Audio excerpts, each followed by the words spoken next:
Assalamu alaikum and welcome to another new episode of Guriya's Take.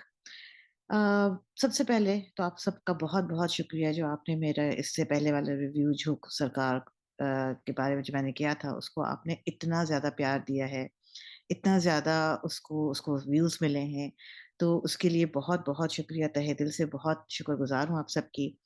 और obviously जब एक चीज़ इतनी ज़्यादा पॉपुलर होती है तो फिर इंसान का दिल चाहता है कि आप और मेहनत करें और चीज़ें जो है बनाएँ और चीज़ें क्रिएट करें। तो आज मैं आपके लिए रिव्यू लेकर आई हूँ एक और बहुत ही ख़ास ड्रामे का जिसका नाम है काबली पुलाव। ये ड्रामा जो है लिखा है ज़फ़र मिराज साहब ने और डायरेक्ट किया है काशिफ़ निसार। दोनों मेरे बहुत फ़ेवरेट हैं। दोनों के ड्रामे मैं बहुत शौक से देखती हूँ। और इंटरेस्टिंगली ये ड्रामा ग्रीन चैनल पे मैंने जो सबसे पहला ड्रामा देखा था वो यही ड्रामा मैंने स्टार्ट इसी से स्टार्ट की। वेरी अनयूजुअल ड्रामा और बहुत एक तरह से मेरे नज़दीक ये क्लासिक्स में शुमार होता है। क्यों इसकी वजूहात मैं बाद में बताऊँगी। सबसे पहले तो हम चलते हैं कि इस कहानी की के प्लॉट की तरफ कि ये कहानी क्या है और इस ड्रामे को क्यों आपको देखना चाहिए और इसके अंदर मैंने क्या-क्या ख़ामियाँ महसूस की। तो प्लॉट बेसिकली जो कहानी है ये 4 डिफरेंट कैरेक्टर्स हैं, उनके गिर्द रिवॉल्व करती है। तो आई वुड से कि ये कहानी सिचुएशनल कहानी है 4 कैरेक्टर्स के बारे में जिसके अंदर बारबीना और हाजी मुश्ताक और बारान और शमीम। ये 4 कैरेक्टर्स हैं जिनके गिर्द ये कहानी बेसिकली रिवॉल्व करती है।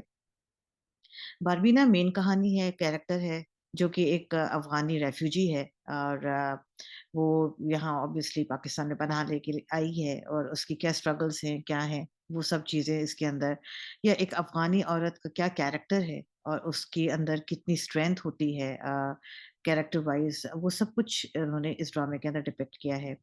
हाजी मुश्ताक एक 51 51 बरस के साहब हैं, जो कि कपड़ों के व्यापारी हैं और उनका बेसिक काम यही है कि वो बहुत ही ऑनेस्ट, बहुत ही अपने काम में रिस्पेक्टेबल, बहुत जो है रिप्यूटेबल किस्म के बिजनेसमैन हैं और सब लोग उनकी शराफत की और उनकी ईमानदारी की कस्में खाते हैं।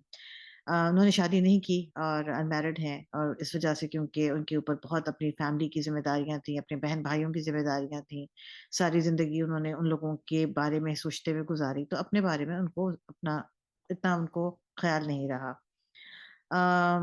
तबलीग के लिए बाहर जाते हैं और जब जाते हैं तो वहाँ पे कुछ सर्कमस्टांसेस इस तरह के बन जाते हैं कि उनको बारबीना से यानी उस अफ़गान रेफ्यूजी लड़की से शादी करनी पड़ती है। काफ़ी टाइम लगता है, शादी हो जाती है और फिर वो उनको लेके अपने घर आते हैं, अपने जहाँ पे अपनी उनकी फैमिली है, वहाँ लेकर आते हैं। फिर क्या स्ट्रगल्स होती हैं ऑब्वियसली किस तरह से दोनों एक-दूसरे को एक्सेप्ट करते हैं। Barbina I forgot to mention it but वो एक बेवा हैं एक बेवा रेफ्यूजी हैं और उनको यही पता चलता है कि उनके जो हस्बैंड हैं, उनकी डेथ हो चुकी है। तो फिर उनका दूसरा निकाह जो है वो हाजी मुश्ताक से होता है। तो बहरहाल the journeys and struggles that this couple have to go through in spite of being such an odd couple because बारबीना बहुत उम्र में छोटी है और हाजी मुश्ताक जो हैं वो अपनी एज की प्राइम पे है। तो एक ऑड कपल है और कल्चरली भी ऑड है। एक अफ़गानिस्तान से बिलॉन्ग करती है लड़की, और जो हाजी मुश्ताक हैं वो पाकिस्तान से हैं, पंजाबी बैकग्राउंड के साथ हैं। ज़बान का डिफ़रेंस है, कल्चर का डिफ़रेंस है, ज़हनियत का डिफ़रेंस है, उम्र का डिफ़रेंस है। Like everything that could be different between two people is different between these two people. But how they make their marriage work, how they go through all the struggles of life. This is basically the story of Kabli Pulao and how they learn to respect each other. अपने एक दूसरे से मोहब्बत की basis बताने की कोशिश की, शादी की बेसिस बताने की कोशिश की है कि क्या सिर्फ मोहब्बत ही एक कामयाब शादी को चलाने के लिए कामयाब हो के लिए ज़रूरी है या फिर शादी के लिए एक दूसरे की इज़्ज़त, एहतराम, अंडरस्टैंडिंग और ट्रस्ट, ये सब चीज़ें भी एक शादी को कामयाब करने के लिए ज़रूरी हैं।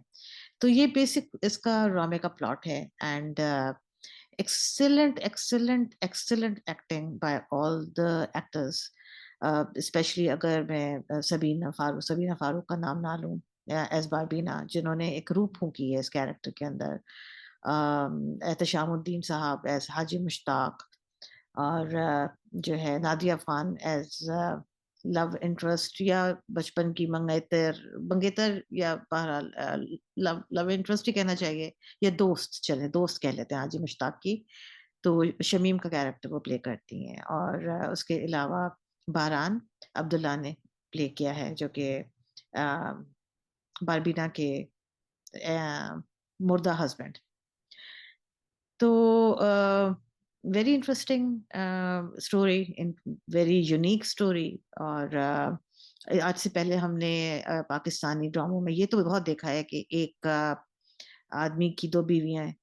बहुत बहुत फ्रीक्वेंटली, तकरीबन हर दूसरी ड्रामे का यही प्लॉट है, एक आदमी दो बीवियां। आई थिंक बहुत कम ड्रामे ऐसे हैं जिसमें इट्स अदर वे राउंड, कि एक औरत के दो शौहर हैं। इंटरेस्टिंग। आई थिंक वो मेरे पास तुम हो कि अगर हम मिसाल देख लें, मगर बहरहाल उसका टॉपिक डिफरेंट था, इसका टॉपिक डिफरेंट है। तो इस पॉइंट ऑफ व्यू से भी ये थोड़ा इंटरेस्टिंग ड्रामा है। बहुत चीजें मुझे इस ड्रामे की पसंद आई।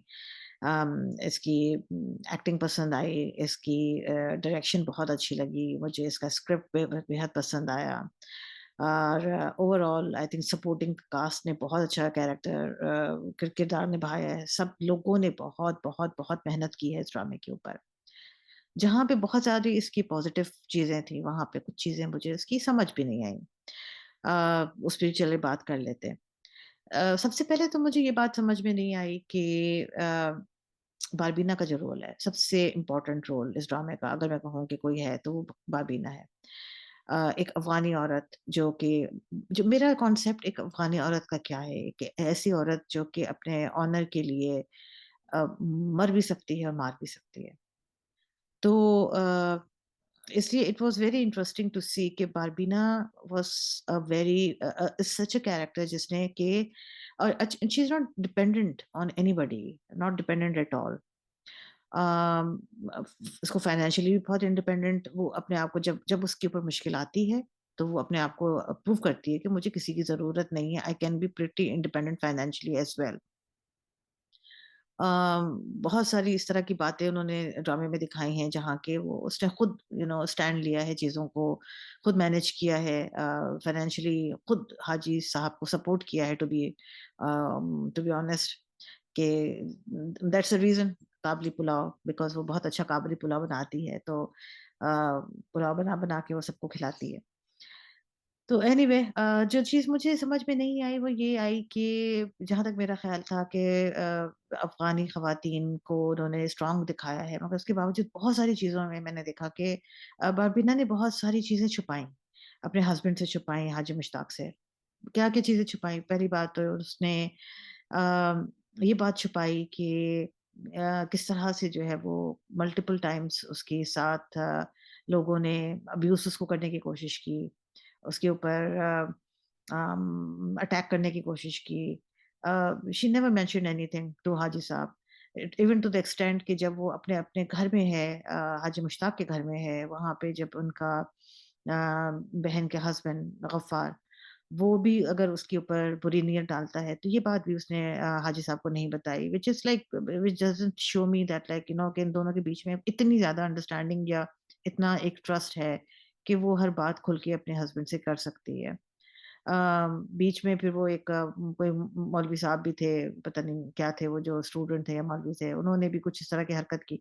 वो भी बात उसने नहीं बताई, मतलब लाइक नॉट एग्ज़ैक्टली, बट मतलब उस चीज़ को इतना इन लोगों ने बढ़ाया नहीं। मतलब उसकी इतनी कोई डिस्कशन नहीं हुई। फिर बारान, बारान की जब प्रेज़ेंस आती है तो भी कॉन्फिडेंस में नहीं लिया बाबीना ने।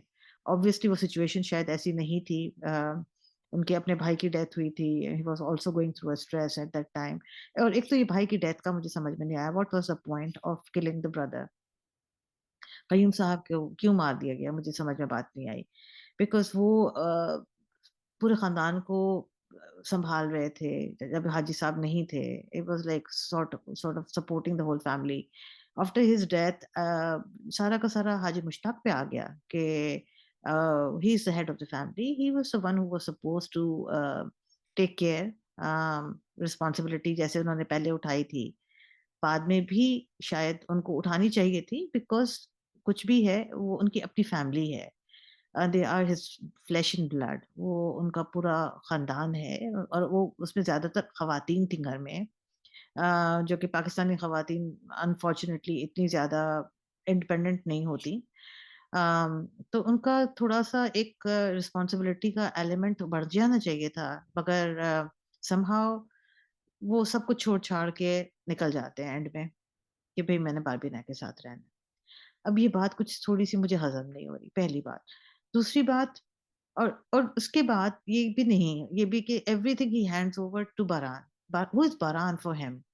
हाँ, वो एक बहुत मोतबर रिश्ते के हवाले से उनकी लाइफ में आए। अब बारबीना के हवाले से वो बारान उनकी लाइफ में आए। मगर क्या इतना एतबार बारान के ऊपर कि उन्होंने अपना पूरा कारोबार, अपनी पूरी घर की ख़वातीन की ज़िम्मेदारी, पूरी फैमिली की ज़िम्मेदारी उन्होंने बारान पे छोड़ दी और खुद निकल गए। Does that make sense to you? It doesn't to me, honestly. फिर तीसरी बात, जिन्होंने ड्रामा देखा है आई थिंक वो मेरी बात समझ रहे हैं कि मैं क्या कह रही हूँ। शम्मू का कैरेक्टर जो कि इनकी बहन है हाजी साहब की, she is married to a very greedy, very गंदा आदमी who is known as Ghaffar. To the extent कि वो गफ्फार साहब ने क्या कुछ नहीं किया शम्मू के साथ, कि उनको जलाने की कोशिश भी की, उनके सामने घर में ख़वातीन को लाते रहे, उसको अब्यूज़ करते रहे, फिज़िकल अब्यूज़ करते रहे, मेंटल अब्यूज़ करते रहे। बार-बार उसको जो है वो औलाद ना होने का ताना देते रहे। Anything which is possible to insult a woman, he kept on doing that to her. मगर वो उनकी मोहब्बत में बार-बार, बार-बार रोए जा रही हैं, रोए जा रही हैं। पूरे सीरियल में उन्होंने कोई लीटरों के हिसाब से आँसू बहा दिए अपने चहीते गफ्फार साहब के लिए। और मतलब सब कुछ खत्म हो गया, इतना कुछ हो गया, बार-बार वो इंसल्ट कर रहा है, मगर वो ले रही है, she is taking everything, she is accepting everything. आखिरी ट्विस्ट में आके एकदम से उनकी स्पाइन डेवलप हो जाती है और वो जो है वो उनको जाके एक थप्पड़ भी लगा देती हैं और उनसे तलाक भी ले लेती हैं। How? Why? I didn't get it. Uh, क्यों, रीज़न क्या बताया गया था कि जी वो उन्होंने गफ्फार साहब जो है वो इनके नाम पे जो घर था वो बेचना चाह रहे थे। यार तुम्हारे सामने उस बंदे ने इतना कुछ किया, तुम्हारे भाई की बीवी के ऊपर बुरी नियत डाली, उस वक़्त तुम कुछ नहीं बोली, तुम्हें खुद मारने की कोशिश की, उस वक़्त तुम कुछ नहीं बोली, इतना अब्यूज़ करता रहा, उस वक़्त तुम कुछ नहीं बोली, मगर जब घर बेचने की बारी आई तो एकदम से तुमने उससे तलाक भी ले ली और उसको ही पिटाई भी कर दी। लाइक दैट डिडन्ट मुझे कोई उसकी एक्सप्लेनेशन समझ में नहीं आ रही। फिर उन्होंने बाकी के जो कैरेक्टर्स दिखाए थे, like Shamim, I loved Shamim's character, showed a lot of strength. Nadia Afghan ने बहुत जान मारी है इस ड्रामे के अंदर, बहुत अच्छा कैरेक्टर उन्होंने बखूबी निभाया है। बट अगेन क्या रिलेशनशिप थी हाजी साहब की शमीम के साथ, वो सारी ज़िंदगी उन्होंने शमीम ने उनके इंतज़ार में गुज़ार दी, मोहब्बत में गुज़ार दी, उसको उनको सपोर्ट करते हुए गुज़ार दी। She didn't get anything in return. कोई बात नहीं, होता है मोहब्बत में, आप कोई सिला नहीं माँगते।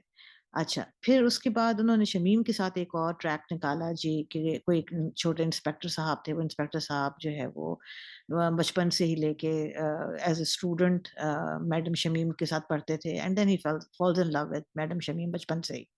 वो बाद में दिखाया गया है, जिसकी वजह से वो अपनी सारी फ्रस्ट्रेशन हाजी साहब पे निकालते हैं। इस ट्रैक का क्या सेंस था? वो सिर्फ़ उनको फ्रस्ट्रेट करने के लिए या हाजी साहब को वहाँ से भगाने के लिए उन साहब को इंट्रोड्यूस किया गया था? माय एक्सपेक्टेशन वाज़ कि जी शायद राइटर ये बताना चाह रहा है कि जी ऑड मैरेजेस अगर दिखा रहे हैं कि जी एक कोई 21-22 या 25 साल की लड़की है और 50 साल का आदमी है, and that is acceptable for the world. तो maybe it would be acceptable for the world in the opposite sense as well, कि जो शमीम है शायद वो भी अपने से यंग बंदे से शादी करके एक हँसी-खुशी ज़िंदगी गुज़ार सकती है, why not? But that was not the case. उस डायमेंशन को इन्होंने कंप्लीटली यूज़ नहीं किया। तो मुझे उस ट्रैक का मतलब समझ में नहीं आ रहा था कि वो इंट्रोड्यूस करने का क्या क्या सेंस था? उसको उसकी इतनी वो बंदे की जेलसी और वो सब दिखाने का क्या सेंस था? तो वहाँ पे मुझे थोड़ा कुछ कन्फ्यूज़न मुझे समझ में आया, कुछ मुझे समझ में नहीं आया। तो ये थोड़ी बहुत चीज़ें थी जो मुझे नहीं समझ में आई। In the end I would have loved it if they would have showed के बारान और Barbina they live together happily ever after, because at the end of the day दोनों एक ही ज़ुबान बोलते हैं, एक ही कल्चर से बिलॉन्ग करते हैं। और बार-बार इस बात का कहना कि जी वो बारबीना को घर में बहुत इज़्ज़त मिली थी हाजी मुश्ताक के, नहीं जी, उनको घर में कोई इज़्ज़त नहीं मिली थी। She was treated as a servant. शुरू के अरसे में तो हाजी साहब उसको बहुत एम्बैरेस होके रखते थे, बताया नहीं किसी को कि जी ये मेरी बीवी है। क्यों? बिकॉज़ ऑफ द एम्बैरेसमेंट कि लोग क्या कहेंगे कि जी अपने से आधी उम्र की औरत से शादी कर ली। तो मैं कैसे लोगों को फ़ेस करूँगा? मैं कैसे दुनिया को फ़ेस करूँगा? तो वो तो उस वक़्त तो ये था। अच्छा जी, और उसके बाद फिर जब फैमिली को पता चलता है तो भी उसके साथ कोई अच्छा सलूक तो नहीं होता, सिवाय एक भाभी के जो कि कयूम साहब की wife which was played very, very nicely by Munazzah Arif. I think that was a very positive character and then there was this girl Ayesha जो कि उनकी भांजी है, नहीं भतीजी है, राइट? उसका कैरेक्टर उसका भी बहुत अच्छा उन्होंने दिखाया कि the bonding between her and her Tayyaba, that was beautifully done. लेकिन इसके अलावा मतलब किसने उसके उनके साथ अच्छा रिएक्शन रखा हुआ था? तो Barbina was just servant in the house. सारे घर के काम कर रही है, काज कर रही है। कोई किसी ने कोई मेरा नहीं ख़्याल कि पूरे ड्रामे में कहीं पे भी उसको कोई वो स्टेटस मिल रहा हो, जो कि एक घर की बहू को मिलता है। I don't think so. A, the relationship between the 2 of them was also like मुझे ये समझ नहीं आ रही थी कि वो मोहब्बत दिखाने की कोशिश की गई थी या फिर वो एक सेंस ऑफ एहसान था कि बारबीना के ऊपर एहसान किया था हाजी साहब ने, तो ये उस एहसान को उतारने के लिए कोशिश कर रही थी। बार-बार कि मैं उसके पैर पकड़ के आई थी, तो मैं जो है वो मिन्नत करके आई थी, उनके पैर पकड़ के आई थी, तो उनका मेरे पे एहसान है। फिर एक एक उनका उसका डायलॉग था कि जो है बारान मेरी मोहब्बत था लेकिन हाजी जो है वो मेरी मैं उनकी इज़्ज़त करती हूँ, तो मोहब्बत और इज़्ज़त में बहुत फ़र्क होता है। आई थिंक कि जो उसकी एक्चुअल रिलेशनशिप बारान के साथ थी, वो रिलेशनशिप हाजी साहब के साथ नहीं थी। Love and respect is everything there in the marriage but जिस जिस तरह की मोहब्बत उसको बारान से थी, वो मेरा नहीं ख़्याल कि उस तरह की मोहब्बत उसको हाजी साहब से थी। मेरा नहीं ख़्याल, लग नहीं रहा था। But anyway I might be wrong. I think this is not how the writer perceived the drama. This is how I, as a viewer, was looking at the drama. So I would have loved it अगर ये decision बहुत strongly उस पे बारबीना पे होती और उस पे थी उसने she just left both of them actually और वो चली गई वहां से बहुत अच्छा किया और या तो वो उसको ऐसे ही रहना चाहिए था अकेले या फिर ये कि वो बारान के साथ वापस अपने मुल्क चली जाती and she would have had a very happy ending there तो एनीवे बहरहाल the writer perceived it in another way context completely different था तो I have to I mean I do respect his approach as well तो बहरहाल मैंने अपना point of view बताया। चलिए जी thank you so much for listening to my rant और but I loved this drama मैंने कोई एपिसोड नहीं छोड़ा उसका। बहुत प्यार से देखा इस ड्रामे को बिकॉज़ ये वाक़ई ड्रामा प्यार से देखने के लायक ही है। In spite of all my small grudges I loved it. Acting wise मेरा नहीं ख़्याल कि कोई भी ड्रामा इस वक़्त इस इन कैरेक्टर्स के पार है या कोई भी और एक्टर इस पाए की एक्टिंग कर रहा है किसी भी ड्रामे में वे above everything else the way Barbina's character was written and performed by Sabina, Ehtishamuddin Sahab, Abdullah Sahab और नादिया अफ़गान और बाकी जितने भी कैरेक्टर्स थे everybody did a wonderful job and standing ovation for everybody standing ovation for everybody well done और keep up the good work responsibility बढ़ गई है ऑब्वियसली अब जो नेक्स्ट प्रोजेक्ट आएगा उसमें नजरें थोड़ी सी और ज्यादा तीखी होंगी दा, दा, दा। चलें जी। Another one, thank you so much guys जिन्होंने मेरे पिछले रिव्यू के बाद झोंक सरकार के रिव्यू के बाद जिन्होंने मुझे सब्सक्राइब किया है। मैं अपने एनालिटिक्स में देख रही थी तो खैर majority of the people, I think 97% of the people who watch my show, they have not subscribed me. तो प्लीज़ हाथ जोड़ के आप सबसे रिक्वेस्ट है, जो देख रहा है, please, please, please do subscribe my channel. I will be coming back with a lot of other dimensions, other reviews, other very interesting interviews as well. You don't want to miss it, right? I'm sure you are. You don't. तो please subscribe कीजिएगा, like कीजिएगा channel को और अपने comments ज़रूर बताइए। I would love to interact with you और जो है इसी तरह से अपनी जर्नी को कंटिन्यू रखेंगे। टिल देन जी अपना ख़्याल रखिएगा, अपनी फैमिली का ख़्याल रखिएगा, इंशाल्लाह फिर मुलाकात होगी। I wanted this review to be very short and sweet but unfortunately थोड़ा-सा लंबा हो गया क्योंकि इसमें बहुत सारी बातें थी करने वाली। चलें अपना ख़्याल रखिएगा, अल्लाह हाफ़िज़, टिल वी मीट अगेन।